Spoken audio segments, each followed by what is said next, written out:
Buenas noches. Continuamos hoy con nuestra jornada y hoy vamos a presentar con orgullo a la doctora Francia Ibelice Lapet Quesada.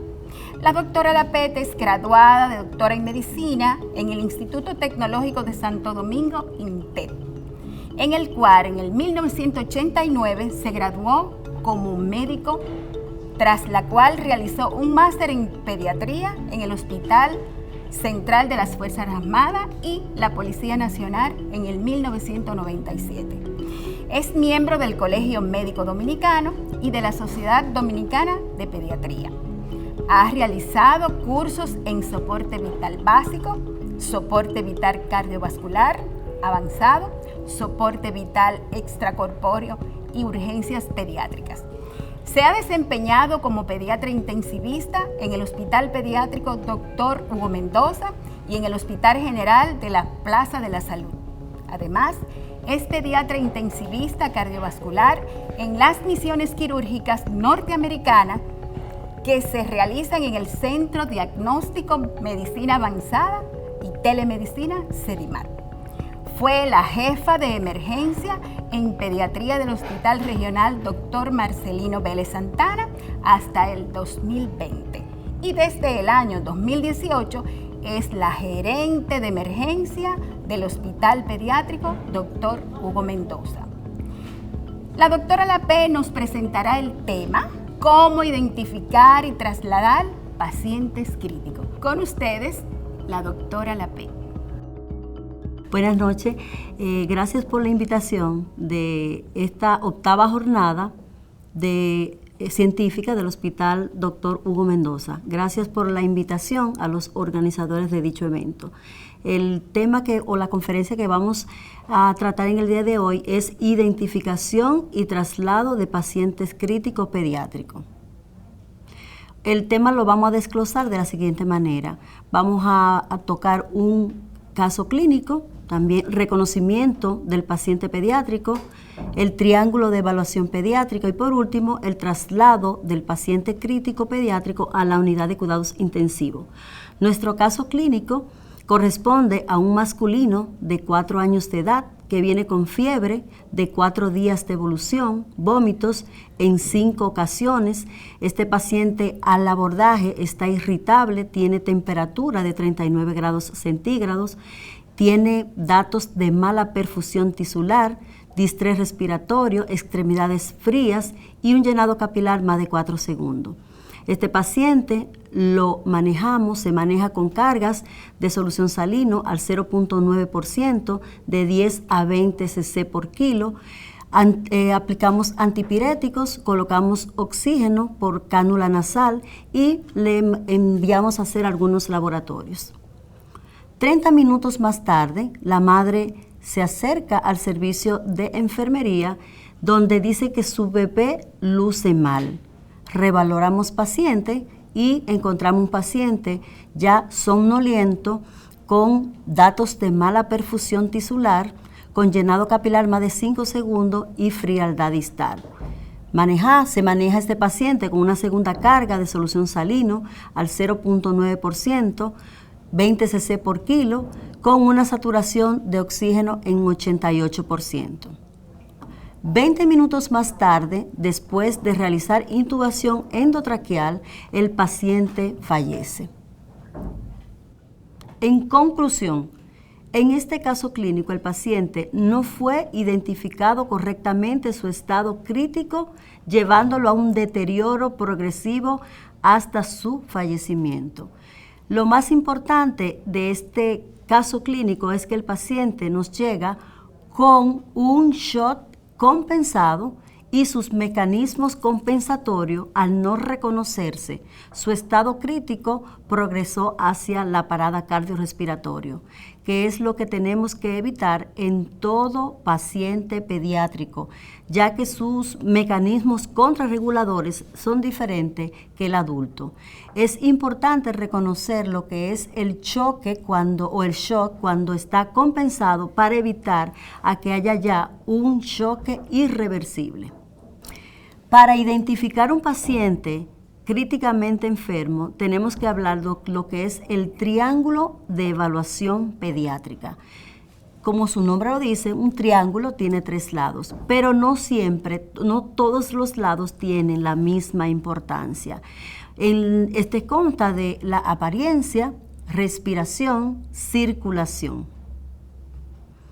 El triángulo de evaluación pediátrica no proporciona un diagnóstico. En la emergencia, el objetivo no es llegar a un diagnóstico, sino un diagnóstico presuntivo. Es reconocer y tratar de una manera oportuna y adecuada ese paciente que nos llega en estado crítico. Orienta valoración del estado fisiológico y sus necesidades urgentes. ¿Para qué? Mantener una adecuada homeostasis, o sea, que haya un equilibrio entre sus diferentes sistemas. La apariencia, como ya lo dijimos, es el lado del triángulo de evaluación pediátrico mucho más importante. Es la observación, es ver el niño, su estado de conciencia, vemos lo que es la perfusión, la oxigenación. Con la apariencia podemos observar, darnos cuenta si el paciente tiene un trastorno metabólico, vemos su mecánica respiratoria, si el paciente tiene dificultad respiratoria, si tiene retracciones, si tiene retracciones intercostales, subcostales. Es lo que llamamos, lo que vemos, ojo clínico. Cuando el médico tiene un buen ojo clínico, es porque el niño, la apariencia, es importante verlo como un todo para ver si ese niño tiene una enfermedad grave. En cuanto a la apariencia, también tenemos que ver el tono, si ese paciente si está hipotónico, si tiene reactividad, si tiene respuesta a estímulos.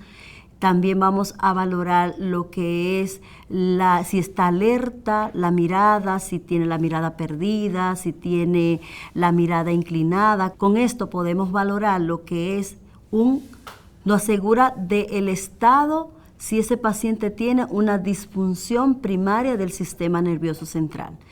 Incluso con la apariencia podemos reconocer si ese paciente tiene alguna disfunción del sistema nervioso central, como una encefalitis, una meningitis, antes de que haya ya más compromiso en el estado de Glasgow.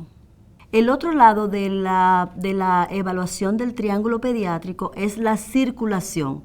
Aquí vamos a medir lo que es la función cardíaca, si hay una correcta perfusión de órganos. Taquicardia es el signo precoz de mala perfusión tisular. Y la hipotensión, que ya es un dato tardío en lo que es cuando uno valora la circulación. También vamos a ver la palidez, que es un signo precoz de mala perfusión tisular, frialdad distal, tanto en extremidades inferiores como superiores, el llenado capilar, que lo normal es 2 segundos, lo vamos a encontrar cuando un paciente tiene mala perfusión tisular más de 3 segundos, oliguria, o sea, una disminución de la diuresis, y cianosis, que es un signo ya tardío de un choque ya o fallo respiratorio. El otro lado del triángulo de evaluación pediátrico es la respiración.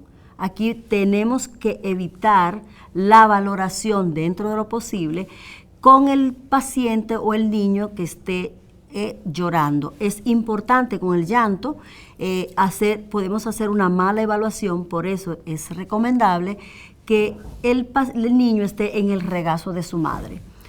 Podemos visualizar aumento del trabajo respiratorio, como son retracciones intercostales, subcostales, subsifoide, aleteo nasal. Es un indicador de patología respiratoria cuando vemos que el patrón respiratorio está alterado. Aunque en pacientes con un choque hipovolémico, un choque séptico, podemos tener taquipnea y ser por una inestabilidad hemodinámica. Tenemos que evitar, dentro de lo posible, examinar el tórax con el paciente con ropa. Lo mejor es descubierto.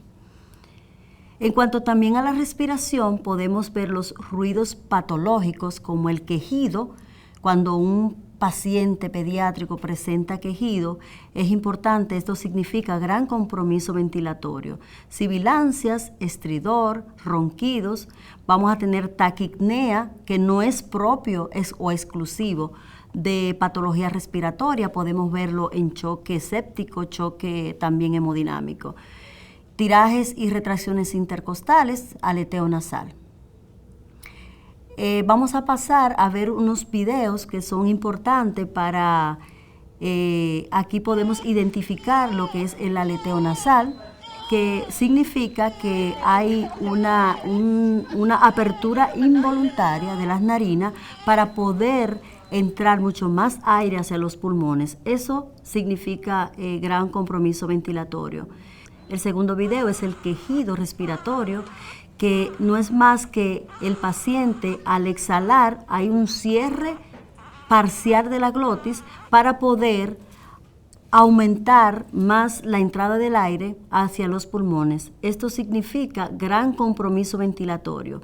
Y tenemos una frase muy común entre nosotros los colegas, que un paciente que tiene quejido, niño que se queja, niño que se aleja.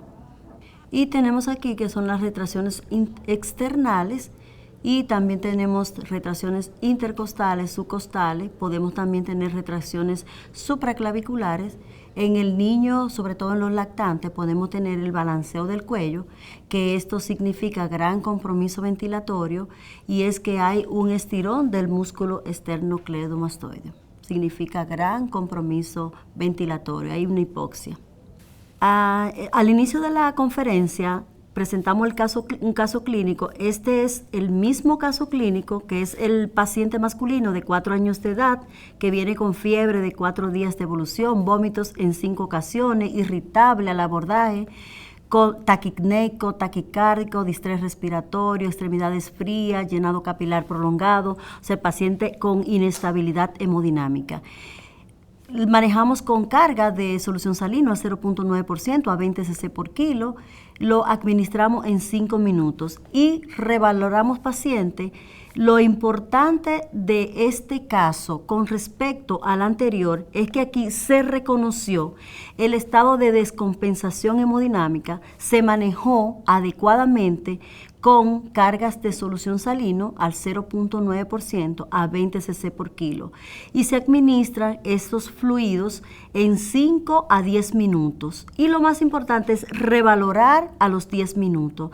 Si ese paciente continúa con inestabilidad hemodinámica, tenemos que intubar a ese paciente y trasladarlo a la unidad de cuidados intensivos, cosa que no se reconoció en el caso clínico que iniciamos anteriormente. Este paciente se reconoció su estado de hemodinamia descompensada, presentaba un choque, ya sea un choque séptico, un choque hipovolémico, pero compensado, y evitamos que llegue a un shock descompensado, intubando al paciente y trasladándolo a la unidad de cuidados intensivos pediátricos. En conclusión, en este caso clínico, el paciente fue identificado correctamente desde que acudió a la emergencia, clasificándolo como paciente crítico y proporcionándole un manejo adecuado y oportuno.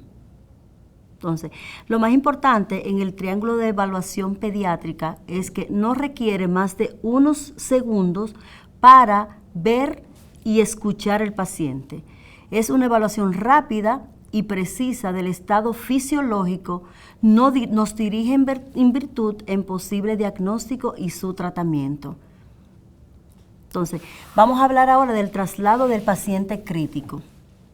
El traslado del paciente crítico se debe ofrecer por el personal médico, enfermero, terapista y paramédico.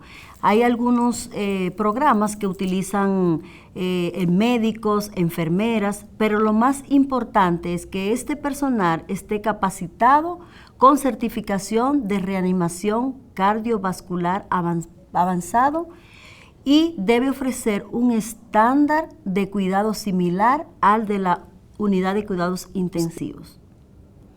El traslado del paciente crítico puede ser intrahospitalario e extrahospitalario. Intrahospitalario es aquel que se realiza desde el mismo hospital hacia la unidad de cuidados intensivos. Y el extrahospitalario es aquel que se produce cuando un paciente está en un hospital de segundo nivel a un hospital de tercer nivel porque necesita servicios especializados. El traslado de paciente crítico, hay que preparar el traslado y la recepción. O sea, la preparación es estabilizar el paciente, es lo más importante. Debemos verificar las vías aéreas, circulación, tenemos que buscar un acceso venoso, al inicio una vía periférica, comunicación con el área receptora es muy importante, tenemos que verificar las vías aéreas, asegurar el tubo endotraqueal ya para que no haya ningún accidente durante el traslado. Hay que fijar el tubo endotraqueal, oxígeno de alto flujo es importante, aspirar secreciones para que durante el traslado del paciente no haya lo que es oclusión de las vías aéreas.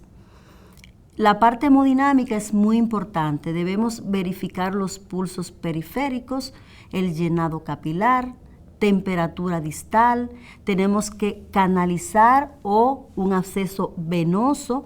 Al inicio tenemos, como ese paciente tiene una inestabilidad hemodinámica, debemos canalizarlo por una vía periférica y administrar fluidos.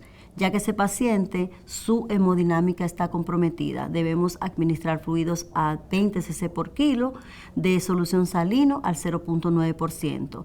Si ese paciente continúa con una inestabilidad hemodinámica, hipotensión, entonces debemos colocar lo que es un catéter de vía central para colocar drogas vasoactivas como epinefrina, adrenalina.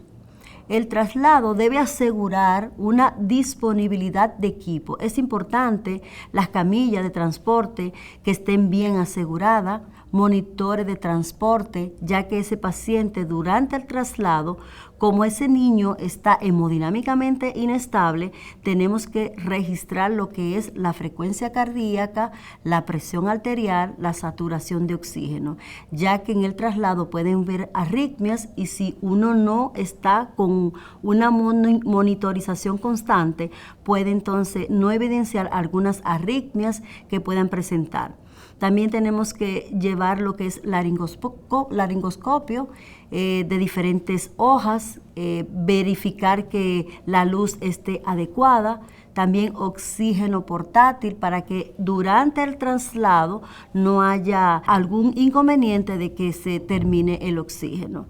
Tenemos que también que ver los medicamentos que son muy importantes, como son la epinefrina, adrenalina, ya que el paciente durante el traslado puede hacer una parada cardiorrespiratoria y tenemos, necesidad de utilizar medicamentos para su reanimación. También tenemos que bolsas autoinflables, es importante, tubos endotraqueales adicionales porque durante el traslado el paciente puede extubarse de manera espontánea y tenemos que realizar lo que es la intubación durante el transporte o el traslado.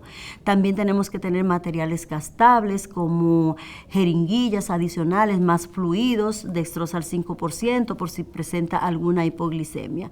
Y registro de lo que son los signos vitales de ese paciente para poder hacer una buena entrega a la unidad de cuidados intensivos con un paciente con las condiciones más óptimas posibles.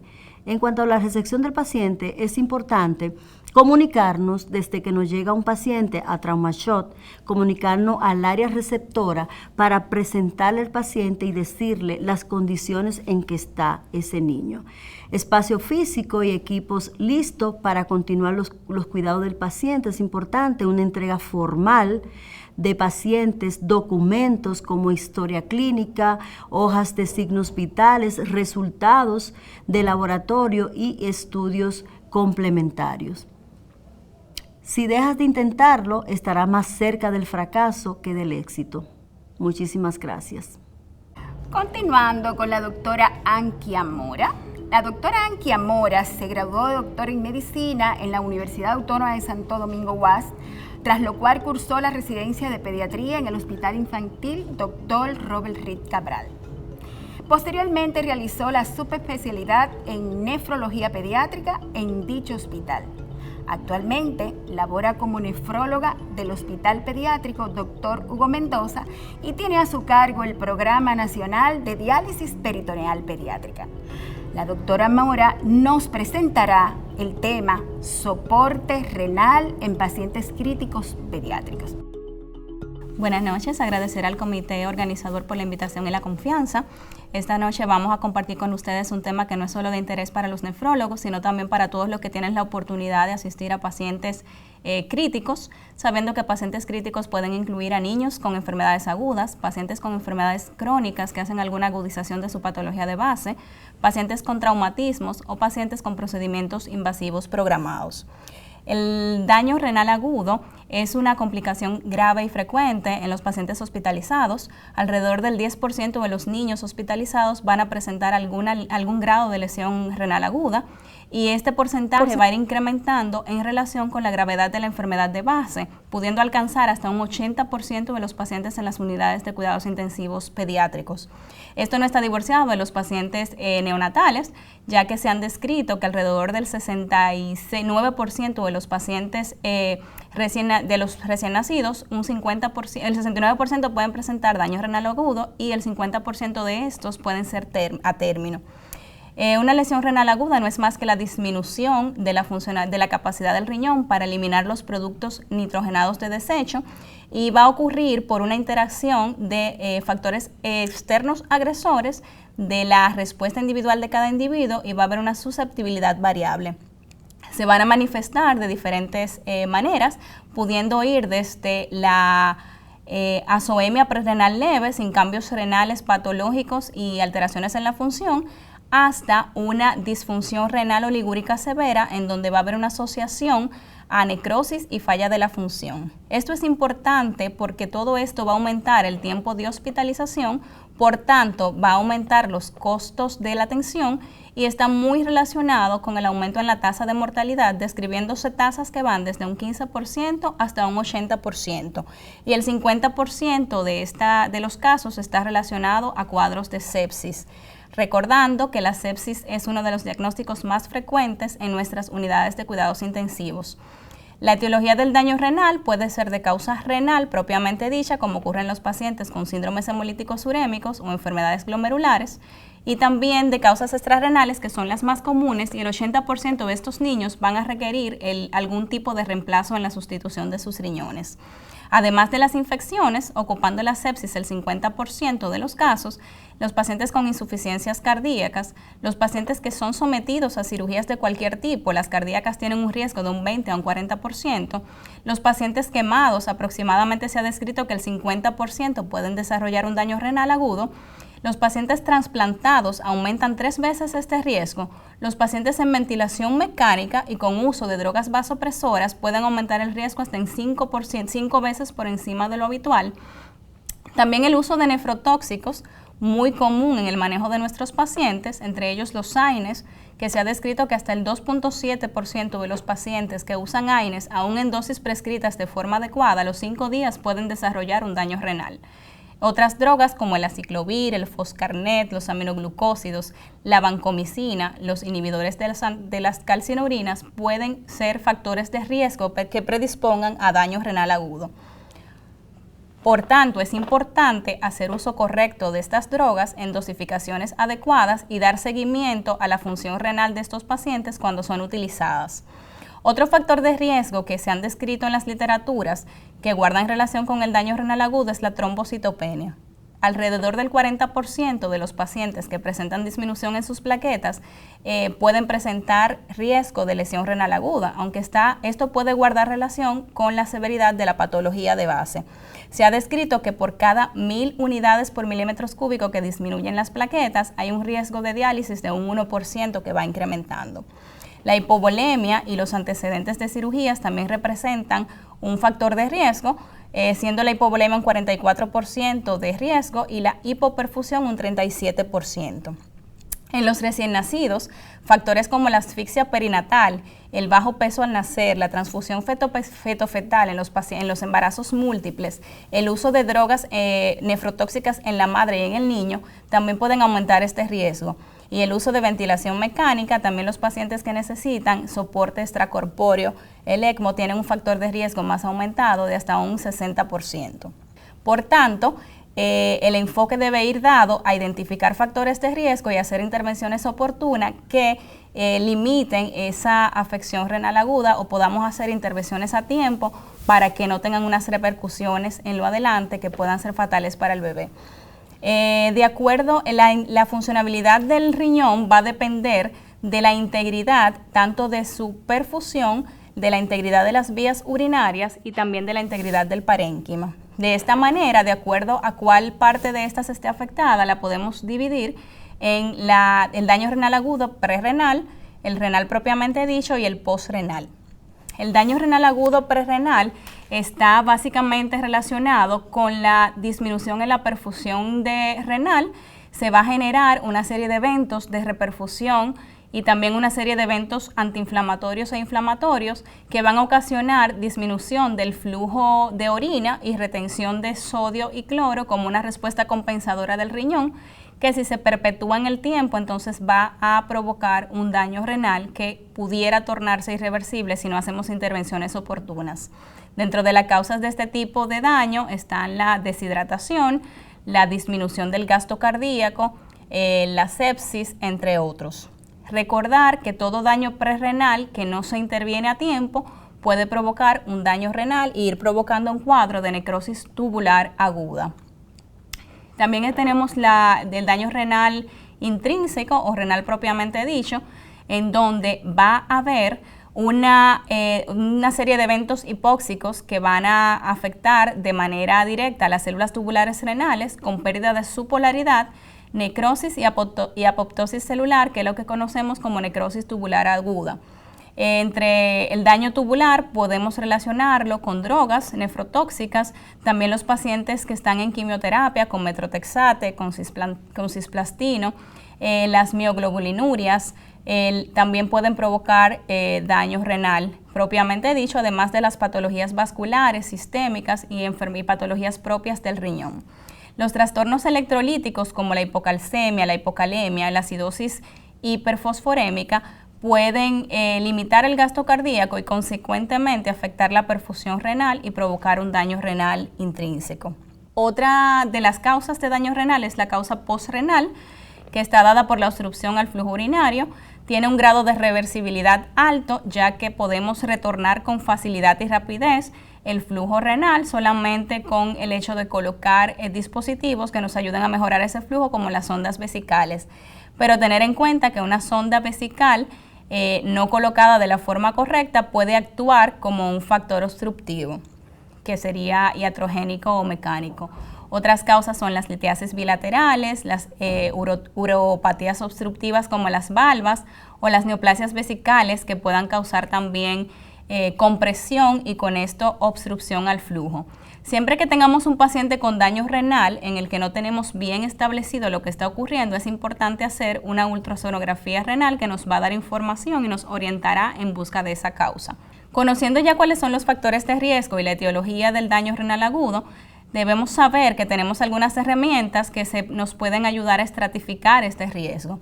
Está los criterios de Rifle, que se han adaptado a pediatría. Son una herramienta creada por la KDIGO, Kidney Disease Improved Global Outcomes, que es una institución mundial que se encarga de mejorar la salud renal y hacer intervenciones a tiempo, y nos estratifica de acuerdo a los valores de la creatinina, a la tasa de filtración glomerular, que en los niños la vamos a estimar por la fórmula de Shewhart, multiplicando la talla en centímetro del paciente por 4 entre la creatinina actual del paciente, y de acuerdo a la variabilidad que presente la creatinina, la tasa y el volumen urinario, entonces vamos a estratificar el daño renal.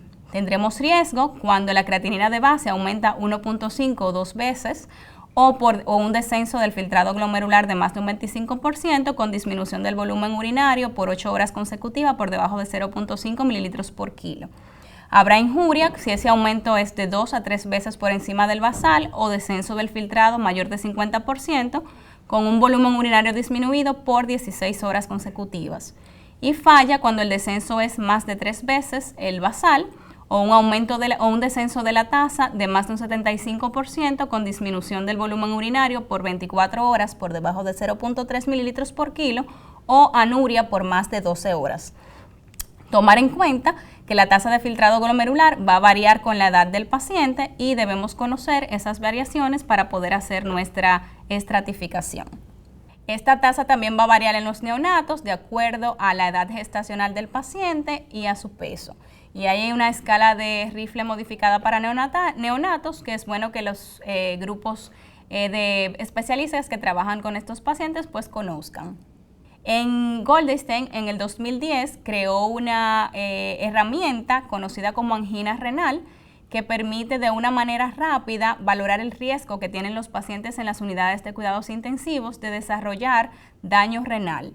Así como existe una angina cardíaca, pues existe una renal que nos va a dar puntaje de acuerdo a la condición individual de cada paciente. Simplemente el paciente estar ingresado en la unidad de cuidados intensivos ya lo pone en riesgo de un daño renal, porque como hemos visto desde que iniciamos esta conferencia, el uso de vasopresores, la ventilación mecánica, diagnóstico de sepsis, uso necesario de drogas con potencial nefrotóxica ponen en riesgo al riñón. Por tanto, las estrategias de intervención no estarán solo a cargo del nefrólogo, sino que de todo el paciente, todo médico o personal de salud que asista desde el inicio a estos pacientes. Existen algunas sustancias o herramientas diagnósticas que son biomarcadores, que son sustancias endógenas que reflejan una lesión renal precoz, que aunque no la tenemos de manera operativa a mano, debemos saber que existen. Entre ellos están el KIM-1, el Enegal, las citoquinas y la cistatina C, que nos van a dar indicios, si tuviéramos la oportunidad de tenerlas a mano, de que una lesión renal se va a instaurar incluso desde horas, hasta las 2 horas de estar instaurado la isquemia. Entonces, la orientación irá dada básicamente a la prevención del daño. Vamos a hacer una valoración individual del riesgo y un seguimiento clínico y analítico oportuno, que incluirá la valoración de la hidratación, de la diuresis y el peso diario del paciente, así como la medición plasmática de iones y creatinina. Temporalmente vamos a suspender los tratamientos con inhibidores de la enzima angiotensina y con el objetivo de conseguir un manejo adecuado de la volemia, evitando la hipotensión. En los niños con nefropatías conocidas que tengan algún defecto en la concentración urinaria, debemos evitar los ayunos prolongados y de ser así, entonces tenemos que mantener una hidratación adecuada por vía endovenosa. Evaluar también antes de la administración de contrastes yodados, que son potencialmente tóxicos para las células tubulares renales, la posibilidad de utilizar otras técnicas de imágenes que no requieran el contraste. De necesitarlos, utilizarlos a la menor concentración posible y preferir los isosmolares o de baja osmolaridad.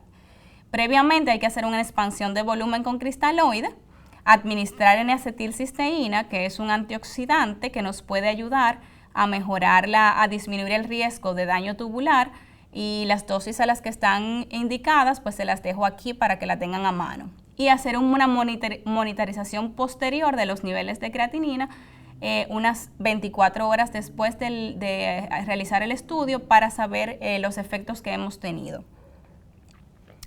Asegurar una adecuada represión de fluidos en pacientes con hipovolemia es una recomendación A para evitar el daño renal. Mantener un volumen intravascular adecuado en pacientes que ya tengan riesgo de injuria y que tengan ausencia de shock por hemorragia, sabiendo que todas las hemorragias las vamos a reponer con sangre. Asegurar un adecuado estado hemodinámico para garantizar una buena perfusión renal. Se recomienda el uso de inotrópicos en los shock vasomotores, mas no se recomienda el uso para mantener la perfusión renal en un paciente con AQI que no tiene un shock vasomotor. El uso racional de las drogas potencialmente nefrotóxicas y, si es posible, hacer monitoreo de los niveles séricos de los mismos, y una hidratación agresiva en niños con tratamiento con quimioterápicos pueden favorecer una buena funcionabilidad renal. En neonatos con asfixia perinatal severa se ha descrito que se puede utilizar teofilina más que para prevenir el daño renal, para restablecer la diuresis, pero usándola en una sola dosis. Esto ha sido un hallazgo casual, no se conoce realmente la fisiopatología, pero algunos textos lo reportan. No utilizar dosis bajas de dopamina para prevenir el daño renal es ya establecido. No utilizar ni furosemida ni manitol para aumentar el ritmo diurético. Utilizaremos furosemida en los pacientes que tengan hipervolemia y necesitemos mejorar esta situación. El agua ya sabemos que es sumamente importante. Es importante mantener un balance de líquidos adecuado. El paciente debe ser pesado de forma diaria. Reponer las pérdidas, evitar la oliguria, mantener una hidratación adecuada, son recomendaciones que siempre les damos los nefrólogos a los médicos que nos piden ayuda con sus pacientes. En el paciente euvolémico, pues reponer las pérdidas insensibles, la diuresis y las pérdidas concurrentes. Otra intervención oportuna que debemos hacer en los pacientes con daño renal es ir haciendo las correcciones de las complicaciones que se puedan presentar. Manejo de hipertensión arterial con diuréticos si se trata de casos de hipervolemia, corregir la acidosis metabólica utilizando bicarbonato siempre que la diuresis esté restablecida o que aún tengamos diuresis presente, hacer las correcciones de potasio cuando sean oportunas, disminuyendo los aportes endovenosos, disminuir la ingesta oral si el paciente aún puede alimentarse y usando las herramientas para la disminución de potasio que conocemos. Si el potasio supera los 7 milicavalentes por litro, puede ser una indicación de diálisis. Igual una acidosis metabólica que sea refractaria a las intervenciones también se convierte en una indicación de terapia de sustitución renal. La hiponatremia y lo que relacionado al metabolismo fósforo-calcio también debe irse corrigiendo de acuerdo a vayan apareciendo con las intervenciones que hagan falta. En relación a la hipertensión arterial, se considera elevación cuando la tensión arterial sistólica está por encima del 95 percentil para edad, sexo o talla en 3 o más registros. Recordar que son pacientes sometidos a estrés y un único registro pues no nos va a hablar de hipertensión. Generalmente tiende a ser secundaria sobrecarga de volumen y si esta no responde a lo que es la respuesta a los diuréticos administrados, pues debemos valorar el uso de otras medicaciones. Las emergencias hipertensivas deben tratarse de disminuir los valores no más del 25% del valor inicial en las primeras 8 horas. Recordar que va a haber afección a órganos diana, a órganos blancos y que tenemos que ir haciendo descensos progresivos. Se utiliza la vía endovenosa preferiblemente y la elección de la medicación va a depender de la causa subyacente de la hipertensión.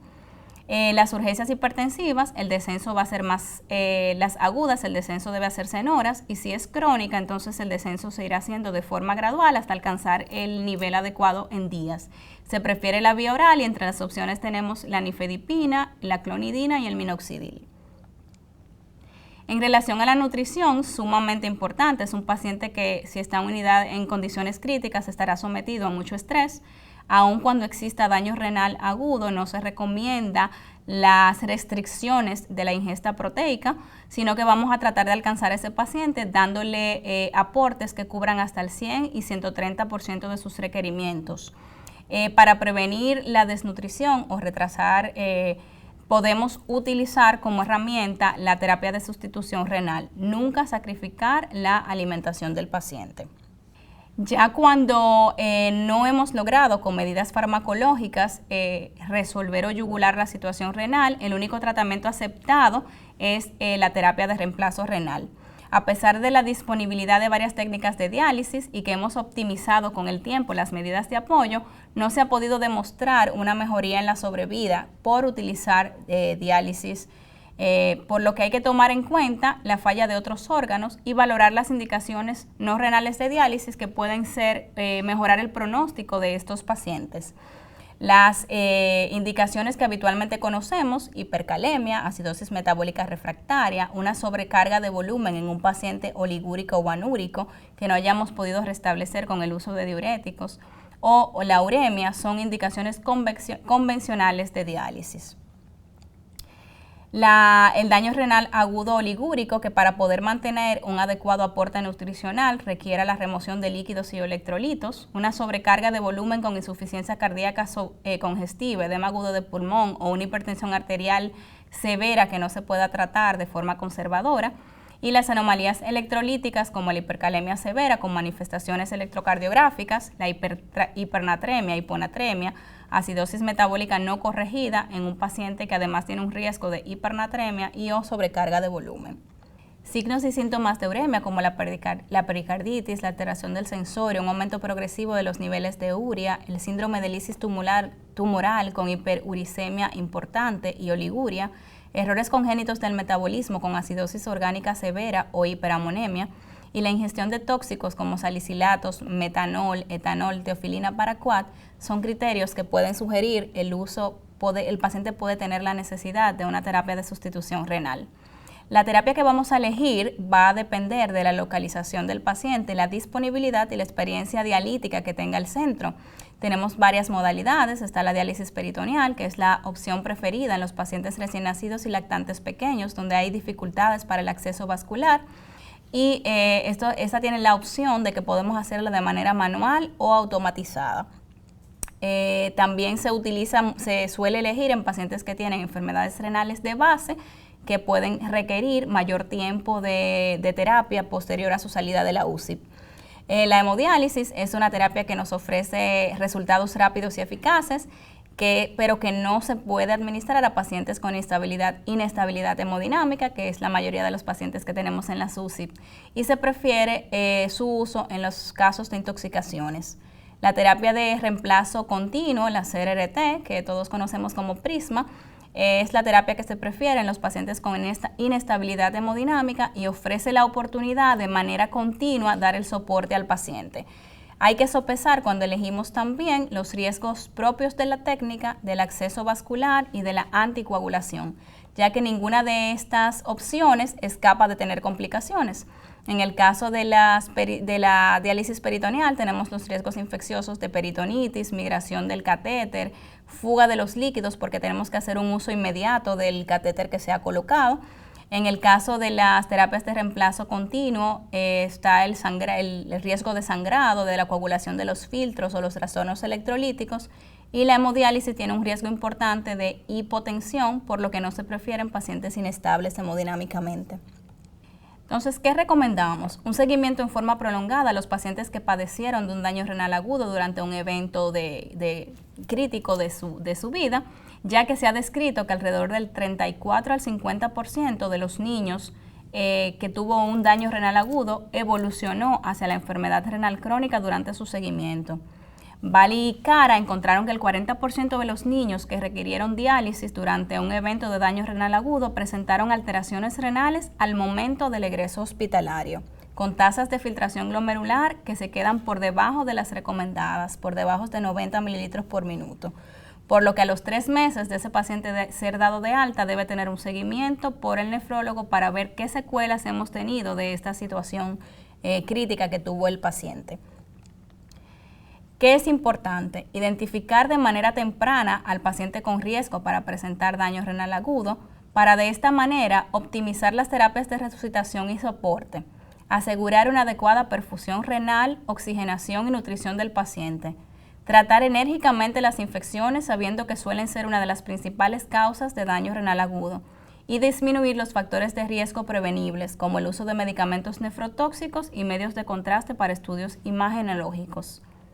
Llevarnos siempre de los sabios nos hace sabios. Y María Teresa de Calcuta decía, da siempre lo mejor de ti y lo mejor vendrá a ti. Muchas gracias. Quedamos atentos a sus preguntas y comentarios a través del chat. Feliz noche. Buenas noches. Ahora vamos a dar paso a la conferencia de la doctora Samantha Severino Mejía. La doctora Severino obtuvo el título de doctora en medicina mención cum laude en la Universidad Autónoma de Santo Domingo en el año 2005. Luego realizó su posgrado en pediatría en el Hospital Materno Infantil San Lorenzo de los Minas, durante los años 2007 al 2011. A continuación realizó su especialidad en neonatología en el mismo hospital. La doctora Severino además ha cursado un diplomado de neurodesarrollo infantil y estimulación temprana, así como múltiples estudios en el área de reanimación neonatal. La doctora Severino a continuación nos presentará el tema Innovaciones en el manejo del recién nacido crítico. Esperamos que lo disfruten. Buenas noches, gracias por invitarme a ser parte de lo que es el desarrollo de esta 8ª jornada de nuestro hospital con el tema de innovaciones en el cuidado del recién nacido crítico. Para hablar lo que son las innovaciones del cuidado del recién nacido crítico, tenemos primero que describir lo que es neonatología, que viene de 3 prefijos griegos, que significa neo, nuevo o nacer o reciente, nato, que significa nacer, y logía, estudio o tratado. Por lo tanto, la neonatología no es más que el estudio de los recién nacidos, sean estos sanos o enfermos. Para hablar de los cuidados intensivos neonatales, tenemos que tener en cuenta que estos son primordiales en la reducción de la mortalidad infantil. Cada actividad que se hace dentro de una unidad intensiva debe de ser visto desde diferentes ángulos y con ópticas muchas diferentes. Tenemos que conocer los que son los inicios de los cuidados intensivos neonatales. Para el siglo I después de Cristo, tenemos un médico obstetra de nombre Sorano Éfeso, el cual promulgó un tratado sobre el cuidado de las madres y los recién nacidos al momento del parto. Este señor también promulgaba que los recién nacidos menores de 7 meses podían tener vidas. Ya para el 1914, el doctor Julian Haynes en Chicago comienza los cuidados en los recién nacidos neonatales, pero no es hasta el 1922 cuando este señor inaugura el primer hospital para prematuros. Fue en el hospital de Michigan, se llamaba Hospital Michael, en la ciudad de Chicago. Los inicios realmente de las primeras incubadoras datan desde el 1850, pero no fue hasta el 1888 en donde el doctor William Deming la patentiza, siendo conocido como el primer procreador de las incubadoras. Fuyo Vaera para 1980 fue el primero que administró surfactante en recién nacidos pretérmino con la finalidad de disminuir lo que eran las enfermedades de membrana hialinas. Ya para la época del 1886, el éxito de la incubadora era bastante amplio. Por tal razón, los recién nacidos eran trasladados a lo que eran ferias mundiales para ser expuestos, bajo el título La milagrosa supervivencia de los pequeños. Esas ferias se llevaron a cabo en lo que fueron Berlín, Chicago y Nueva York. Luego de que aparece un brote de diarrea, se vio en la necesidad de separar los que son los recién nacidos del público y dividirlos en cubículos. Para el 1940 surge lo que es la importancia de la regulación térmica en los recién nacidos, principalmente su traslado. Este teorema fue dictado por el doctor Pierre Boudin, el cual sostenía que los recién nacidos debían de ser trasladados con botellas de vidrios de agua caliente para mantener el calor. En el 1888, Stephanie Tanner, inspirado en una idea de filosofía en un zoológico de París, decide crear los que son incubadoras en cajas para mantener el calor de los recién nacidos. Realmente para nosotros los neonatólogos y todo el personal que trabaja en unidades de cuidados intensivos neonatales es de gran alivio la aparición de nuevas incubadoras modernas, las cuales se familiarizan más a lo que es el útero materno y donde el recién nacido es exento de lo que son los ruidos exteriores, el calor se le ofrece, hay humedad en ella, pueden ser trasladados en cunas térmicas y te ayudan también a posición sin tener que tocar al recién nacido. En cuanto a lo que son los ambientes de la unidad de cuidados intensivos neonatales, debemos de saber que todo recién nacido cuando se encuentra dentro del útero está cubierto de lo que es el líquido amniótico. Este líquido permite libre movimiento de lo que es el feto. Este puede tomar diferentes posiciones, cosa que no lo puede hacer al momento del nacimiento por la debilidad muscular que ellos presentan. Pueden también tener lo que son, no sienten lo que son los ruidos exteriores, tampoco la luz, por lo que las unidades de cuidados intensivos en la actualidad deben de ser con incubadoras que disminuyan lo que son los ruidos exteriores, deben de estar tapadas, se debe de cambiar de posición al recién nacido por lo menos cada 2 horas. Otras de las innovaciones que hemos tenido en este campo es que anteriormente los recién nacidos no se ponían de cúbito prono. En la actualidad se ha demostrado que esta posición ayuda a lo que es mejorar la respiración en los recién nacidos porque ayuda con la oxigenación. Se fabrican también nidos de contención para el recién nacido, principalmente los prematuros, para asemejar lo que es la apariencia del útero materno. Otras de las cosas que hemos tenido como avance es la implementación de la musicoterapia.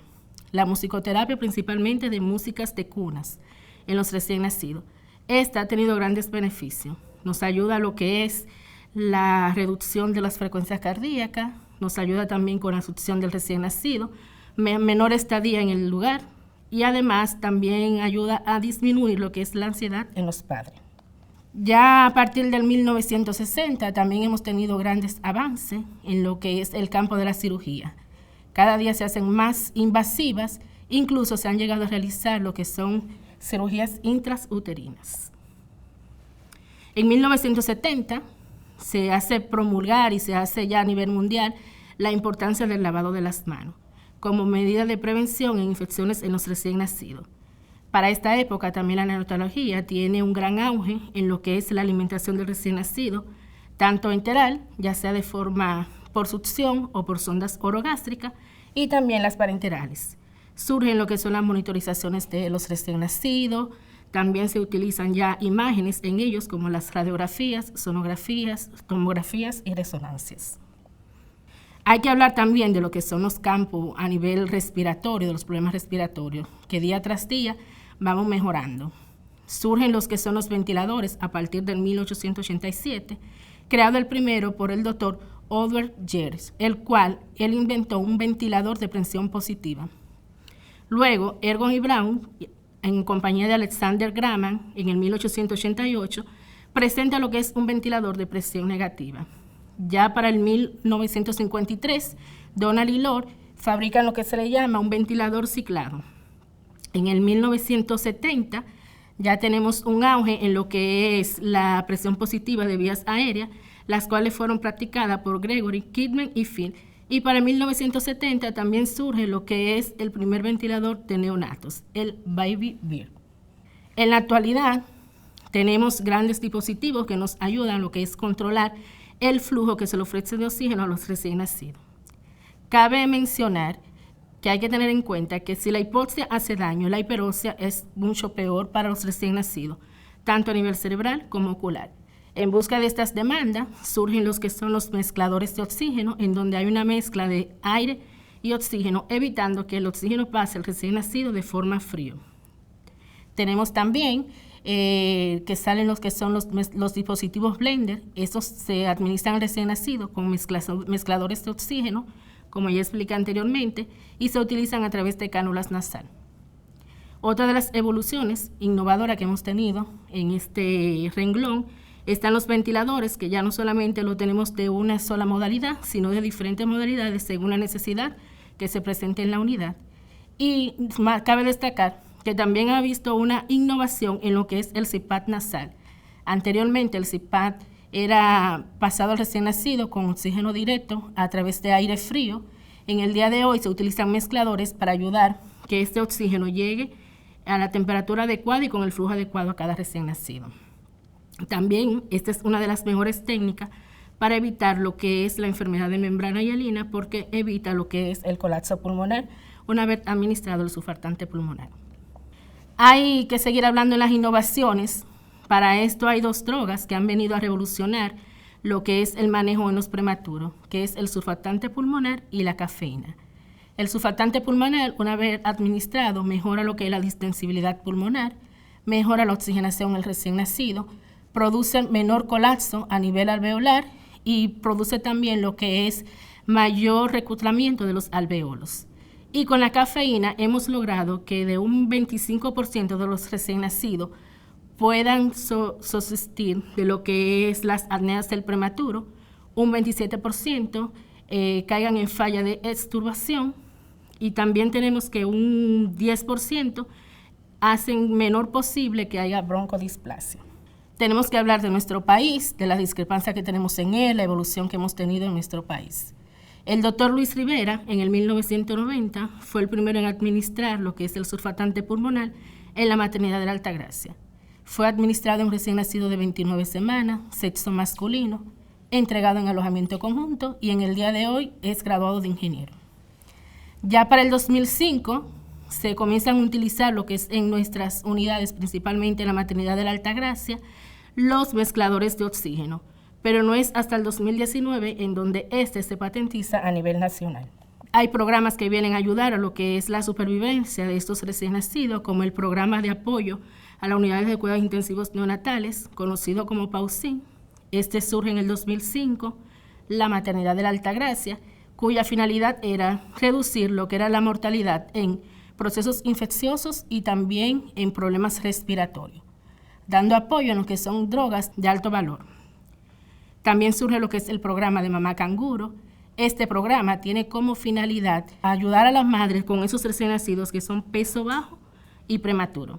Se desarrolla en sus primeras instancias en el 2012 en la maternidad de Los Minas y en el Hospital San Vicente de Paúl. Tenemos que, para seguir hablando de lo que es innovación, uno de los temas que más se ha tratado en los últimos días es la humanización en los servicios de salud. ¿Y qué más que este acróstico para poder definirlo? Hoy siempre una sonrisa cordial mostrará el rostro a quien espera atención. Nuestra mejor actitud, interés y tolerancia serán fuente de respeto, mutua paciencia y ayuda. Obremos pensando siempre en servir con alegría. Hay que tomar en cuenta también, para dar un servicio humanizado, que el personal que trabaja en estas unidades debe de estar capacitado en el área. Tener en cuenta que la relación para dar un trato humanizado, médico-paciente, enfermera-paciente, debe de ser un médico por cada 3 pacientes y una enfermera por cada 2 pacientes, cosa que se escapa de nuestra realidad, produce una discrepancia en el servicio de salud. También hay que tomar en cuenta este eslogan que dijo un médico sabio. Él mencionaba que la mejor medicina es el amor y cuidado. Alguien preguntó que si esta no funciona, él respondió: aumenta la dosis. ¿Y quién más para realizar está capacitado para realizar esta función que los progenitores de estos recién nacidos, los padres y las madres? Es por esto que en la actualidad las unidades pasaron de ser unidades neonatales cerradas a abiertas, en donde la madre tiene la capacidad de quedarse el tiempo que quiera dentro de la unidad y el papá también. ¿Qué garantizamos con esta? Que el recién nacido se crea ese vínculo entre lo que es el padre y el hijo, los padres puedan reconocer lo que es el proceso por el cual está pasando a su hijo y se vayan preparando para el momento de la de alta. Además, que se ha comprobado que la estadía de los padres dentro de las unidades disminuye la estadía del recién nacido en la misma. ¿Qué es lo nuevo que tenemos en la unidad?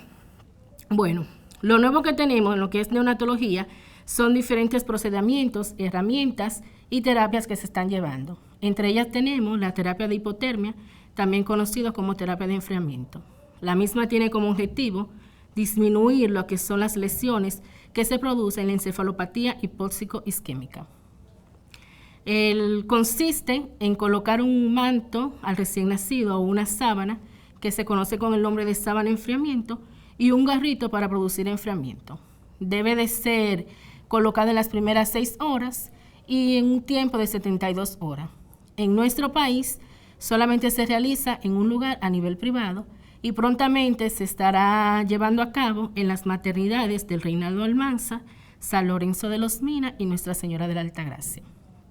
Otra modalidad que tenemos como nueva son los NIRS, que no es más que la espectroscopía de espectros infrarrojos. Este es un método no invasivo, el cual mide lo que es los niveles de oxígeno y del consumo que el recién nacido tiene a nivel cerebral, renal y de los intestinos. Otras herramientas que no son tan nuevas en el mundo, pero sí se están empezando a implementar en lo que es nuestro país, es la ventilación de alta frecuencia, cuya finalidad es el reclutamiento de alveolos, produciendo lo que son volúmenes respiratorios por encima de las suprafisiológicos. Estamos hablando de mayores de 150 respiraciones por minuto. También tenemos lo que es el óxido nítrico inhalado, que lo que busca es, a través de este óxido nítrico, a inhalar el recién nacido, va a producir lo que es una disminución de las presiones arteriales. Esta una vez va a mejorar lo que es la perfusión y la oxigenación. En nuestro país también solamente se lleva a cabo en un centro privado. También tenemos otra modalidad que es la oxigenación de membrana extracorpórea, la cual busca lo que es la oxigenación del recién nacido por un método invasivo, sustituyendo lo que es la función del corazón y de los pulmones. En nuestro país también se lleva en un solo centro y está destinado a pacientes con problemas cardíacos.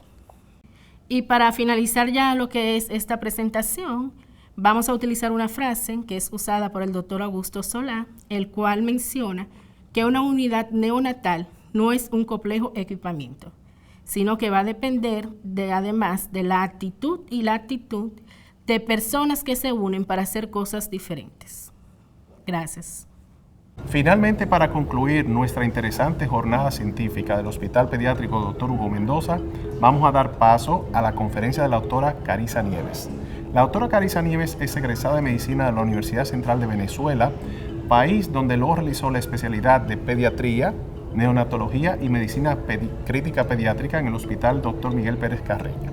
Luego se especializó en recuperación cardiovascular en el Hospital Cardiológico Infantil Latinoamericano.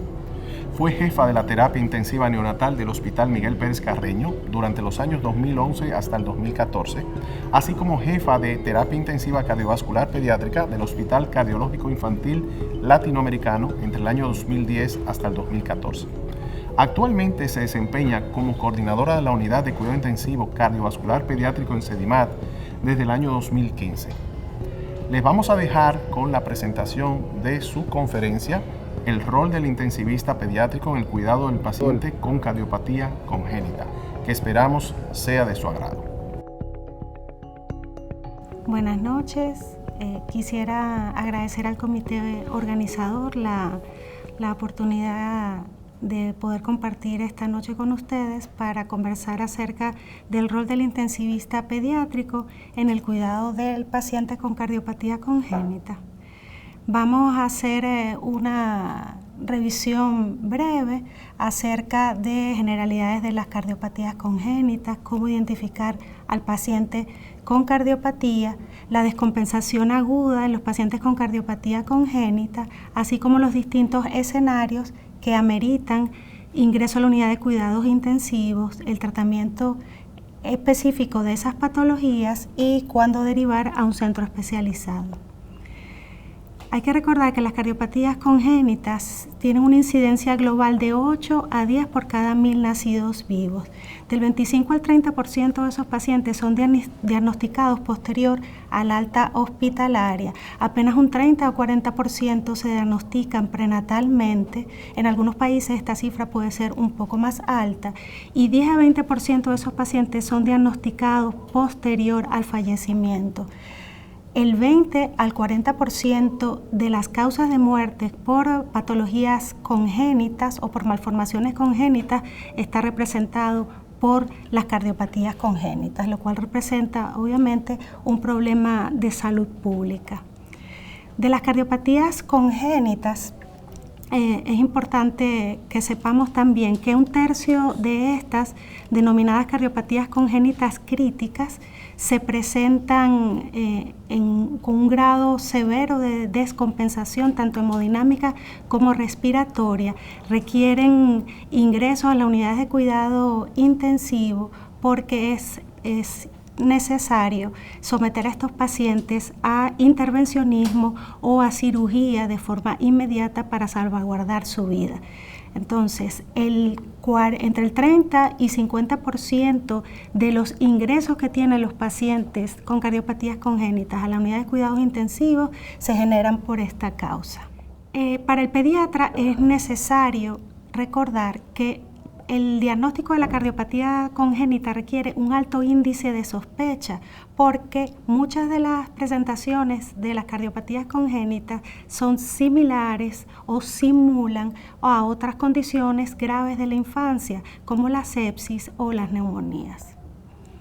Para el diagnóstico de la cardiopatía, nosotros nos vamos a fundamentar en 3 pilares. El primero de ellos, el examen físico del paciente.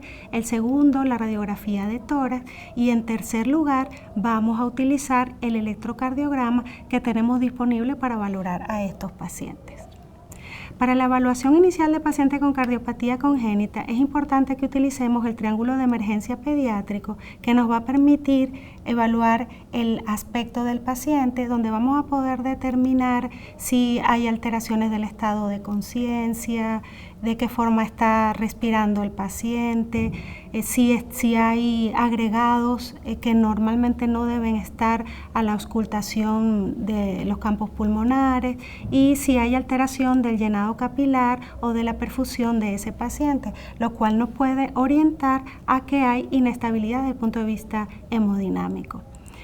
Hay 3 elementos que vamos a utilizar al evaluar el aspecto del paciente con cardiopatía congénita: el color, el estado de alerta de ese paciente y finalmente el estado nutricional. Con respecto al color, nosotros podemos tener pacientes que se encuentran con coloración normal, otros pueden estar cianóticos, podemos encontrarlos también con color grisáceo y finalmente con palidez. Cualquiera de estas presentaciones puede acompañar a un paciente con cardiopatía congénita.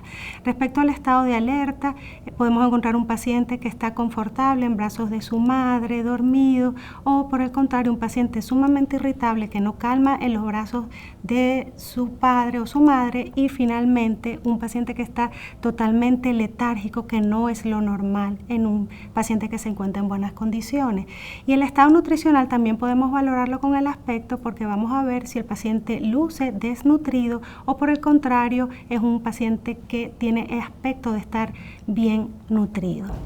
Otro de los aspectos que tenemos que valorar es la coloración del paciente. Ya lo dije, el paciente puede presentarse con cianosis en las extremidades, con palidez, puede tener precordio hiperdinámico o puede presentarse también con alteración del llenado capilar, que sabemos que lo normal es que se presente en menor de 2 segundos, pero si ya encontramos un paciente que tiene un llenado capilar mayor de 3 segundos o peor, entre 4 y 5 segundos, este paciente tiene una alteración importante de la perfusión. La ocultación de ese paciente es importantísima porque podemos ocultar la presencia de soplos o ritmos acelerados que pueden sugerir la descompensación clínica del paciente. Para la evaluación y el manejo de la descompensación aguda en la cardiopatía congénita, el médico debe conocer de manera adecuada cada una de las cardiopatías y los cambios que se generan en la fisiopatología y en la fisiología de cada uno de esos pacientes. Además de conocer cuáles son las patologías que comúnmente se asocian a la cardiopatía y las condiciones en que o cómo puede ese paciente, qué tipo de secuelas se pueden presentar, para al final poder determinar cuál es el tratamiento apropiado y derivar este paciente a un centro especializado si así lo requiere. Vamos a discutir entonces los distintos escenarios clínicos que se pueden presentar en pacientes con descompensación aguda de su cardiopatía congénita. El primero de ellos es la cianosis. El paciente que se presenta con una coloración violácea de las membranas mucosas y del tronco que puede estar con agitación o lo contrario puede estar letárgico, esta cianosis que no mejora con la administración de oxígeno, puede tener taquipnea sin distrés respiratorio o puede presentarse con deterioro progresivo, pero cuando hacemos una oximetría de pulso encontramos saturaciones que están por debajo de 70%.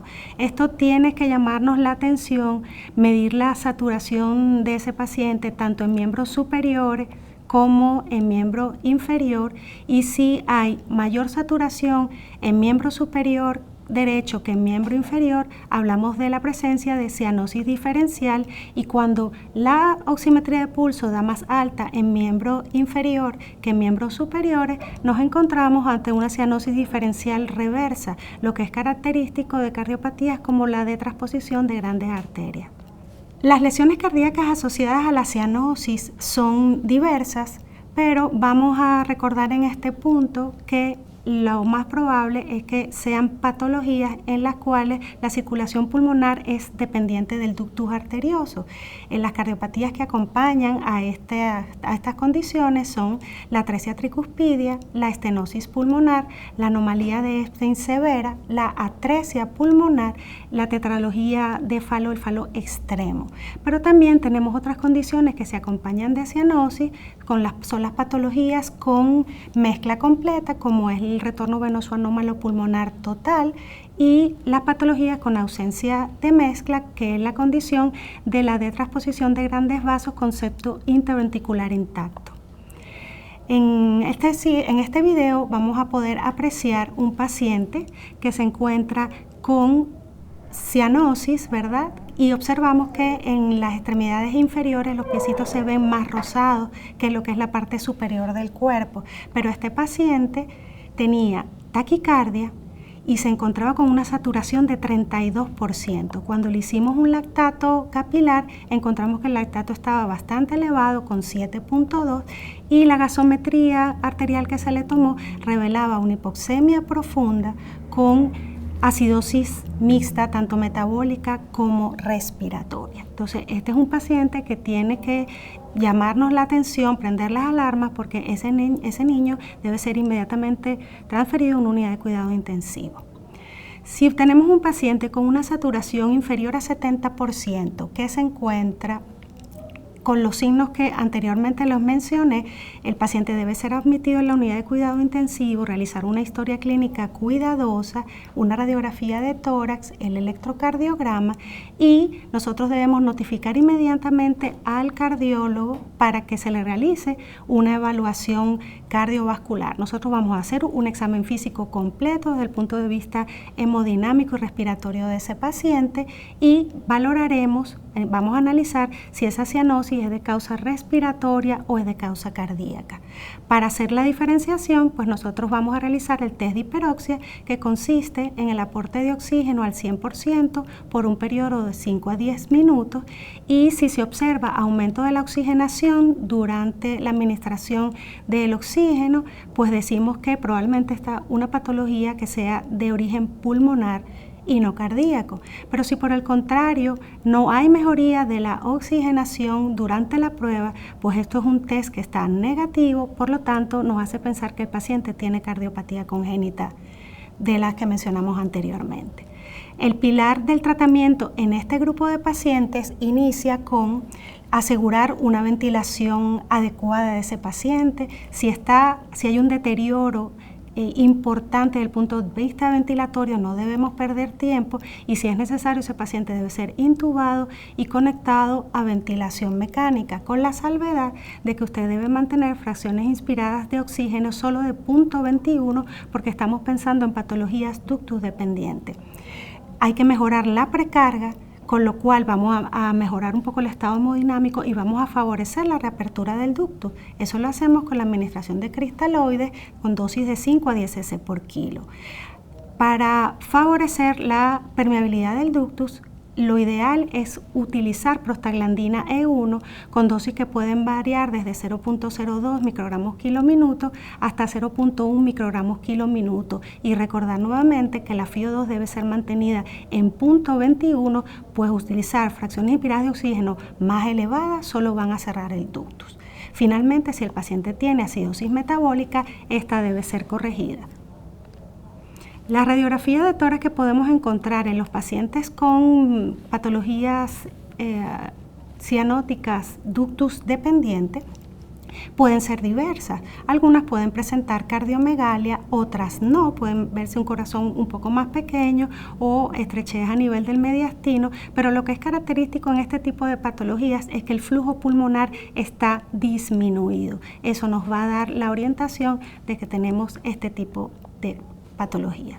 Si ya yo logré estabilizar a mi paciente, es decir, tengo una saturación por encima de 75%, presión arterial y frecuencia cardíaca adecuadas para la edad, con una buena diuresis y buen llenado capilar, ya ese paciente está estable, entonces yo procedo a buscar otras condiciones que me pueden estar descompensando el paciente o patologías asociadas, por lo cual debo realizar una sonografía abdominal y una sonografía cerebral y por otro lado tomar un hemograma para clínicos que me permitan evaluar cómo está la función renal, gasometría y si hay alguna alteración, pues corregirla. Ya una vez llegado a ese punto, ese paciente, en conjunto con el cardiólogo pediatra que ya lo ha valorado, pues debe ser solicitada una transferencia de ese paciente a una unidad de cuidado intensivo cardiovascular en un centro especializado, porque estos pacientes requieren que se realicen procedimientos intervencionistas o necesita que sean llevados a cirugía lo más pronto posible. El otro escenario es el de la crisis hipercianótica. Esta es una condición, un evento agudo que se presenta con cianosis severa y que va a estar acompañado de hiperventilación, de disminución del tono muscular, de alteración del estado de conciencia, puede llegar incluso hasta el síncope y las convulsiones y en grados muy severos puede ocasionar la muerte del paciente. Las manifestaciones clínicas van a ser de taquipnea, de coloración pálida ceniza del paciente, irritabilidad, llanto, hipernea, puede haber hipotensión, se incrementa la severidad de la cianosis, hay ansiedad, hipotonía, hipoactividad y como lo mencioné puede haber convulsiones. Este cuadro puede durar de minutos a horas. Normalmente se inicia en el horario matutino cuando el paciente se despierta, es más frecuente en lactantes y preescolares y lo vamos a reconocer porque si no sabemos que ese paciente tiene diagnóstico previo de cardiopatía, hay cosas que nos van a dar detalles.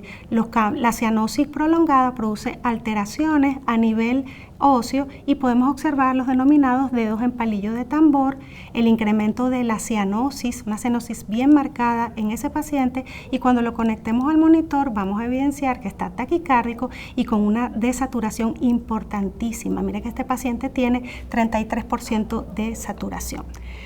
¿Por qué se produce la crisis hipercianótica?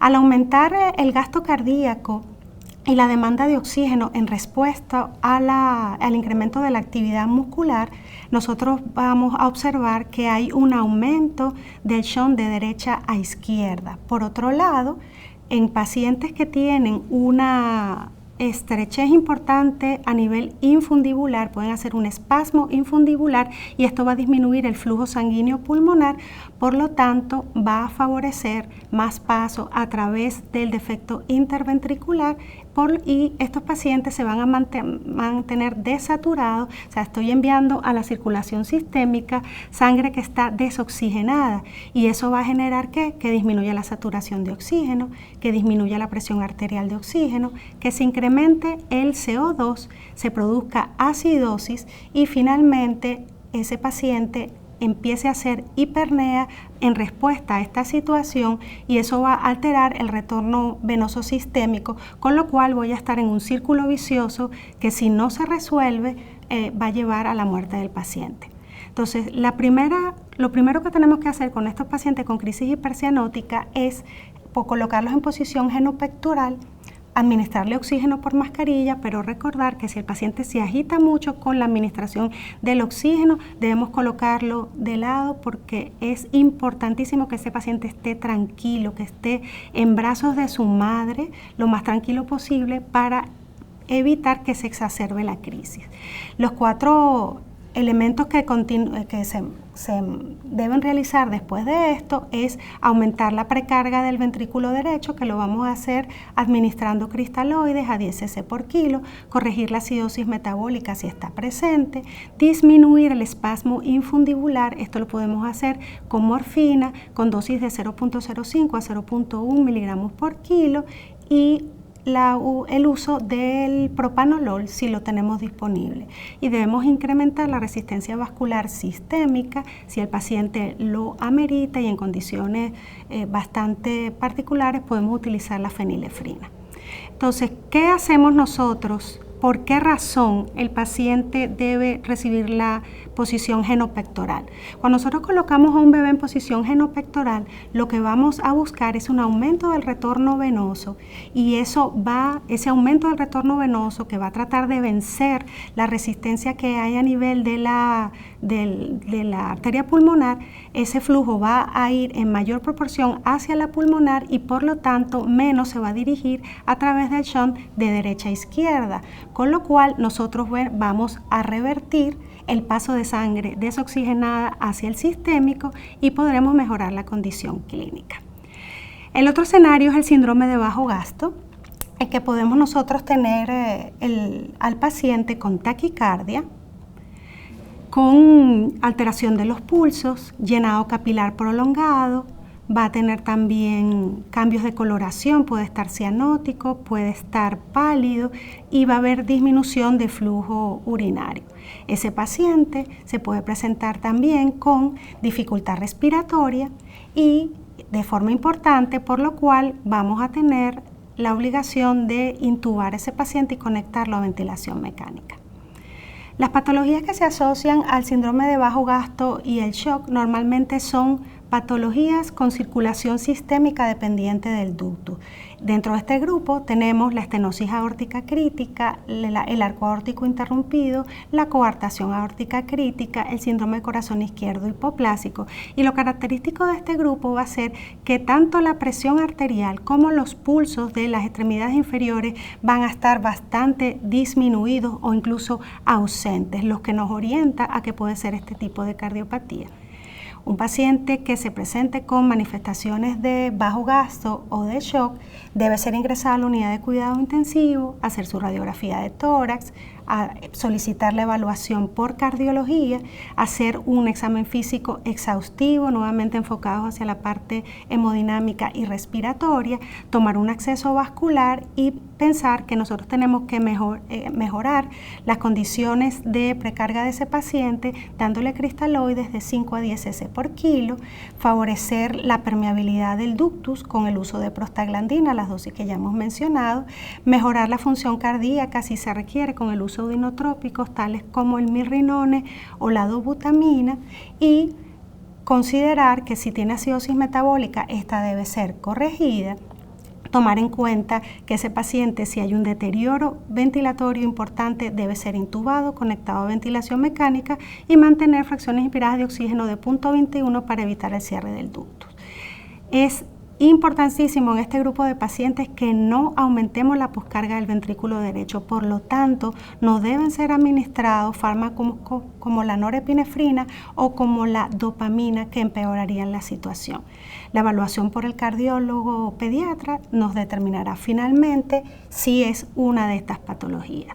La radiografía de tórax en este grupo de pacientes, pues tenemos cambios diversos, muchos los podemos encontrar con cardiomegalia importante, otros van a tener flujo que se encuentra, en algunos casos puede estar disminuido, en otros puede estar ligeramente aumentado, pero siempre nos tiene que llamar la atención que la presentación del shock con este tipo de radiografías pues sugieren patologías con circulación sistémica dependiente de ducto.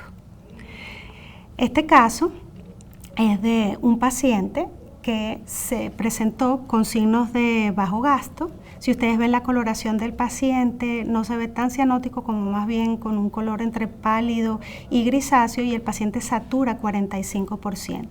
Lo que se hizo con este paciente fue administrarle prostaglandina a 0.02 microgramos kilo minuto y se fue incrementando la dosis, ¿verdad?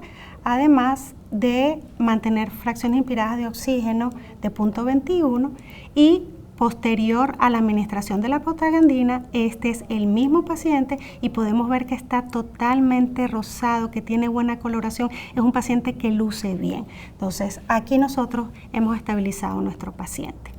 Si ya yo logré tener en ese bebé, al igual que el anterior, saturaciones por encima de 75% y que tenga buena frecuencia cardíaca, presión arterial, buena diuresis, voy igual a investigar si hay patologías asociadas, si tengo que corregir algo desde el punto de vista metabólico, etcétera, y voy a solicitar nuevamente la transferencia de ese paciente a un centro especializado. El otro escenario es el de la insuficiencia cardíaca. Recordar que el 30% de pacientes con cardiopatías congénitas y hasta un 75% de los niños con cardiopatías congénitas complejas pueden presentarse en forma de insuficiencia cardíaca. Esta puede surgir por sobrecarga de volumen, sobrecarga de presión o disfunción ventricular o una mezcla de estas. En la evaluación inicial del paciente, lo que vamos es a valorar con qué patrón respiratorio tiene ese paciente. Se pueden presentar con dificultad respiratoria importante, con presencia de crepitantes o de sibilantes a la auscultación, edema en miembros inferiores en niños más graves, en los lactantes y en recién nacidos puede presentarse edema generalizado y en niños más grandes ingurgitación yugular. La radiografía de tórax en estos niños es importantísima porque nos va a permitir evaluar la presencia de cardiomegalia y de un flujo pulmonar excesivo que nos va a permitir entender que estamos ante una sobrecarga importante de volumen de ese paciente. Que vamos a observar desde el punto de vista respiratorio, el paciente puede tener taquipnea, polipnea, puede estar con fatiga, dificultad para la alimentación, pobre ganancia de peso o alteraciones tipo taquicardia, alteración de los pulsos, presencia de edema, efusión pleural, ascitis.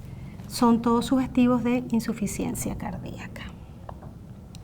Las patologías son diversas, la lista es larga, no la voy a mencionar, pero debemos revisar en un paciente que planteamos que puede tener una cardiopatía congénita cualquiera de estas patologías.